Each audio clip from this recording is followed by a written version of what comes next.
Primeira história. Olá, meu nome é Beatriz e tenho 44 anos. Eu me casei jovem e pouco tempo depois tive minha filha.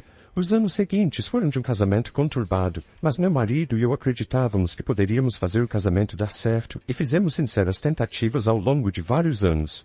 No entanto, apesar dos esforços, decidimos nos separar quando nossa filha tinha 6 anos. Felizmente, não houve ressentimentos entre nós, mas o período pós-divórcio foi bastante desafiador. Me vi em território desconhecido como mãe solteira, enquanto meu ex-esposo oferecia algum apoio, mas eu tive que assumir a maioria das responsabilidades. Para complicar ainda mais a situação, precisei me ausentar dos cuidados com minha filha para poder trabalhar. Consegui o emprego pela primeira vez na vida. Antes do divórcio, tínhamos concordado que eu seria dona de casa, então essa transição foi uma mudança significativa. Financeiramente, as coisas estavam difíceis e eu lutava para sobreviver. Meu ex-esposo contribuía com as despesas escolares e outras necessidades da nossa filha, mas mesmo assim eu tinha que trabalhar em vários turnos para garantir que tanto eu quanto a minha filha não passássemos por necessidades. O estresse me deixou privada de sono e constantemente exausta. Em um esforço para encontrar algum alívio e relaxamento, comecei a beber ocasionalmente à noite. No início, não parecia um grande problema, mas gradualmente se tornou uma muleta e passei a depender do álcool.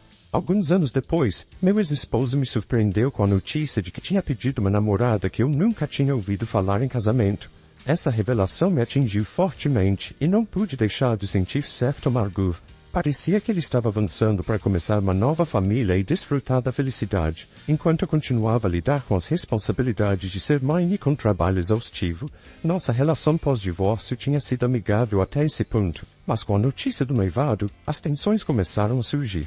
Eu reconhecia que minha amargura era injusta, mas não conseguia conter a frustração com a felicidade do meu ex, e a bebida se tornou mais presente. Eventualmente percebi que meus sentimentos e ações estavam afetando negativamente minha filha. E com algum esforço consegui parar com a bebida e transmitir para minha filha que a situação não tinha relação com ela e que ela deveria ficar feliz pelo pai. Com alguma insistência, ela concordou em ir ao casamento dele. Eu estava profundamente devastada, mas sabia que precisava priorizar o bem-estar da minha filha acima de tudo. Estava determinada a não envolvê-la em nenhum conflito ou fazer com que ela escolhesse lados. Finalmente conheci a nova esposa do meu ex-marido depois de algum tempo passado desde o casamento deles. Tinha reserva sobre permitir que ela fizesse parte da vida da minha filha, a menos que provasse ser uma pessoa gentil e carinhosa. Para minha surpresa, ela não era apenas muito agradável, mas quase boa demais para ser verdade, e também desenvolveu um forte vínculo com minha filha. Ela fez uma promessa sincera de cuidar bem dela sempre que ela fosse visitar o pai.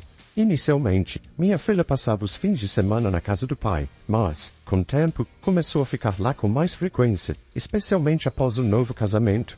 Eu admito que senti uma pontada de ciúmes pelo fato de minha filha querer passar tanto tempo com a nova madrasta, mas se isso a fazia feliz, eu estava contente. Gradualmente, ela começou a ficar lá até nos dias da semana. Com o trabalho exigente e a constante fadiga, não neguei, pois simplesmente não conseguia dar a ela a atenção que merecia. Senti uma sensação de culpa à medida que o relacionamento entre nós parecia se distanciar, mas mantive a crença de que sempre seria sua mãe e que nosso vínculo melhoraria com o tempo. No entanto, a crescente proximidade entre minha filha e a madrasta nos levou a frequentes discussões. Minhas tentativas de conter os presentes excessivos que a madrasta dava a ela, o que a deixava feliz, foram recebidas com raiva. Começamos a brigar quase diariamente, até mesmo pelas questões mais triviais. Quanto mais minha filha se apegava à madrasta, mais distante ela se tornava de mim. Eu estava apavorada de perdê-la e, em meu desespero, voltei a beber. Sabia que não era a melhor solução, mas estava machucada e parecia ser minha única fuga da dor. Minha vida estava desmoronando diante de meus olhos e minha filha preferia a madrasta a mim. Eles pareciam uma família feliz, enquanto estavam juntos. Então, um dia fatídico, minha filha pediu que eu renunciasse aos meus direitos parentais para que a madrasta pudesse adotá-la e eu não pude lidar com isso. As vozes se elevaram e discutimos intensamente. Recusei veementemente desistir da minha filha, afirmando que não entregaria tão facilmente. Tentei assegurar a ela que poderia me tornar uma mãe melhor e fazê-la feliz, mas ela insistiu que cortaria toda a comunicação comigo se eu não assinasse a renúncia dos direitos. Ela propôs que, se eu cumprisse seu pedido, ainda poderia fazer parte da sua vida. Minha filha expressou sua incapacidade de lidar com a bebida e seu desejo por um lar estável e feliz, em que apenas o pai e a madrasta poderiam proporcionar. Meu coração doía, mas compreendi as necessidades dela e concordei relutantemente com a condição de que ela não desapareceria de minha vida. Ela fez a promessa, e foi a última vez que ouvi falar dela após a entrega dos direitos parentais. A madrasta legalmente adotou. Eu tentei entrar em contato com minha filha diariamente, mas ela simplesmente não me respondia. Meu ex-marido me mantinha informada sobre o bem-estar dela, observando que estava feliz e indo bem na escola. Eu não conseguia entender por que ela não estava se comunicando comigo e também não sabia o motivo pelo qual ela havia quebrado a promessa. Perder minha única família foi um golpe doloroso e a bebida saiu do controle. Eventualmente, busquei reabilitação e superei o vício com sucesso. Embora tivesse parado de beber, a ausência da minha filha ainda me afetava profundamente. Eu ligava e mandava mensagens para ela todos os dias, até mesmo fazia visitas à casa do meu ex-marido na esperança de vê-la, mas ela se recusava a sair e me encontrar. Perdi tantos momentos importantes na vida dela, desde a formatura do ensino médio até a matrícula na faculdade. Acreditava que havia perdido minha filha completamente até o dia em que ela apareceu na minha casa e me entregou uma carta. Ela mencionou que consideraria falar comigo se eu pudesse explicar por que havia escrito aquela carta 12 anos atrás. Li a carta repetidamente, tentando entender seu conteúdo. Chocantemente, a carta afirmava que eu estava disposta a abrir mão da minha filha em troca de dinheiro e estava endereçada à madrasta dela. Eu nunca havia solicitado dinheiro de ninguém e nunca tinha considerado desistir da minha filha. Furiosa, fui à residência do meu ex-marido e confrontei sua esposa por destruir nossa família e tirar minha filha de mim. Ela desabou em lágrimas e minha filha ficou do lado dela, insistindo que eu estava sendo egoísta ao perturbar suas vidas depois de tantos anos. Prometi expor quem ela realmente era, e minha filha pediu que eu os deixasse em paz, afirmando que eu estava causando uma turbulência desnecessária em suas vidas depois de todo esse tempo. Com o coração pesado, voltei para meu carro, derrotada após 12 anos de afastamento. Mais tarde, compartilhei tudo com meu ex-marido, que não tinha conhecimento prévio da carta. Ele acreditava que sua esposa estava apenas expressando ciúmes e pensava que isso desapareceria com o tempo. Nunca lhe ocorreu que ela iria a tais extremos para me excluir da vida deles. Ele também mencionou que sua esposa havia solicitado que ele não me mantivesse informada sobre nossa filha, mas ele escolheu desconsiderar suas demandas, pois não tinham filhos próprios e sua esposa tratava nossa filha com gentileza. Em minha defesa, assegurei a ele que não tinha nada a ver com a carta e que sua esposa havia envenenado a percepção de nossa filha sobre mim com sucesso nos últimos 12 anos. Ele me garantiu que arranjaria o encontro entre mim e minha filha. Após uma semana de persuasão persistente, minha filha finalmente concordou em me encontrar. Durante esse encontro, compartilhei tudo com ela, explicando as circunstâncias em torno da carta e o envolvimento da madrasta. A carta estava digitada, então não havia caligrafia para analisar. Minha filha ouviu atentamente, com lágrimas nos olhos, lutando para aceitar que havia sido manipulada como uma peça no esquema da madrasta. Compartilhei detalhes sobre meu trabalho, minha conclusão bem-sucedida da reabilitação. Em troca, minha filha abriu-se sobre sua vida universitária e seu namorado, expressando sua profunda tristeza por deixar a madrasta se interpor entre nós. Assegurei a ela que não era culpa dela e, finalmente, ela começou a acreditar na verdade. Ela estava determinada a confrontar a madrasta. Terminamos o encontro em bons termos, com ela prometendo me visitar assim que resolvesse as coisas com a madrasta. 2 semanas depois, minha filha voltou para mim, tendo cortado todos os laços com a madrasta. Aconteceu que sua madrasta havia admitido ter escrito a carta, alegando que era para o bem da minha filha, manipulando emocionalmente para que pensasse que eu não era uma boa mãe. Essa revelação deixou minha filha furiosa, que ameaçou tomar medidas legais, deixando a madrasta irritada. Em resposta, a madrasta rotulou minha filha como ingrata, enfatizando o apoio financeiro que havia fornecido ao longo dos anos, incluindo o pagamento da faculdade e inúmeros presentes. Ela valorizava seus presentes mais do que o relacionamento mãe e filha. Meu ex-marido, perturbado por essa revelação, decidiu pedir o divórcio. Minha filha informou a madrasta que não devolveria o dinheiro e que qualquer nova interferência em nossas vidas resultaria em uma ação. A complexidade da situação era realmente semelhante a uma novela, e as ações astutas daquela mulher causaram uma ruptura de 12 anos em nossas vidas.